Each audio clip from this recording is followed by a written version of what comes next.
The laughter around the poolside seemed warm and cheerful, but for 8-year-old Emily, it felt like a cruel disguise. She sat quietly in her wheelchair, her small hands clutching the arms, her gaze fixed on the candles flickering on the cake that bore her name. It was her birthday, a day meant to celebrate her life. Yet the cold indifference of her stepmother lingered in every detail. The hastily chosen decorations, the missing friends she hadn't been allowed to invite, and the whispers that stung more than any physical wound. Emily had been born with a condition that made walking impossible without assistance. Her father, once her greatest protector, was away for months on a demanding business trip overseas.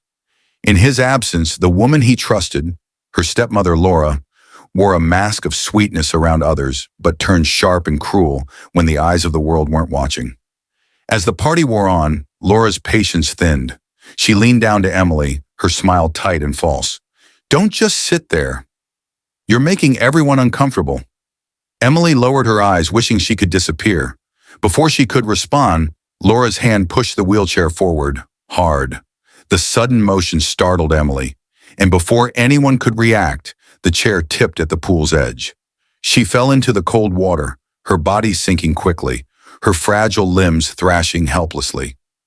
Gasps erupted. Children screamed. The music stopped. But Laura stood frozen, her hand clutched to her chest, feigning shock. No one dove in. They hesitated, afraid, unsure. At that very moment, a sleek black car rolled up the driveway. The man who stepped out was tall, composed, and instantly commanding attention.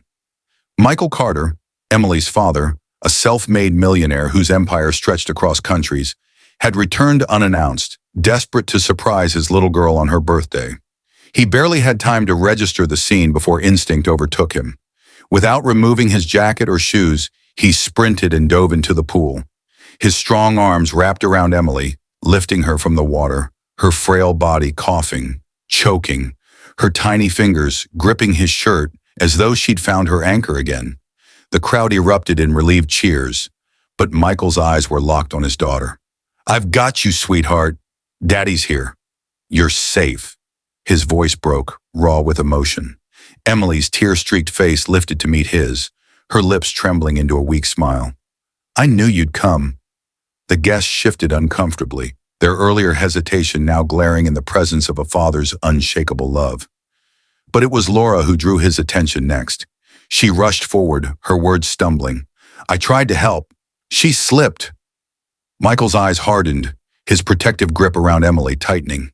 He had built fortunes, negotiated with powerful leaders, and faced storms in business, but never had his heart carried the weight it did in that moment. The truth was in Emily's eyes, a silent plea that spoke louder than any accusation. Later inside the house, Michael sat by Emily's bed, wrapping her in blankets, whispering promises of safety, love, and a new beginning.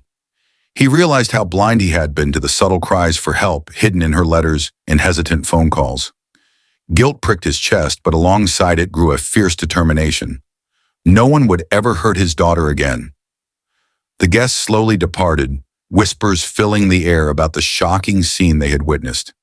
But Michael didn't care.